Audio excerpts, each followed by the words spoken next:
سلبي لكن بطريقة وأسلوب منمق وراقي، وأيضا حسب ديننا الإسلامي يعني الطريقة المؤدبة.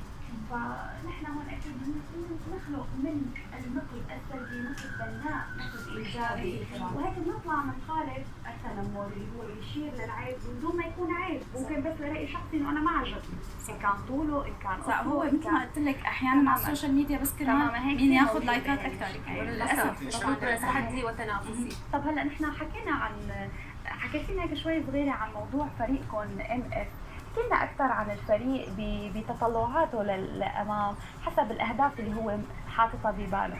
تماما. نحن تطلعاتنا بشكل اساسي هو انه ما بس نكون نحن عم ندعم مدرسي اللغه الانجليزيه، لا نحن عم ندعم المراه بشكل عام من خلال المواد التعليميه، من خلال جلسات دعم نفسي، طبعا كله اونلاين، كله الكترونيا، ورشات، اقامه ورشات كمان. تماما. نحن عملنا ورشات اوريدي. الفريق معظمه تقريبا بسوريا، بحكم نحن الشركاء المؤسسين بسوريا، انا بدمشق وصديقتي نحن درستوها كانت مأجورة أو غير مأجورة.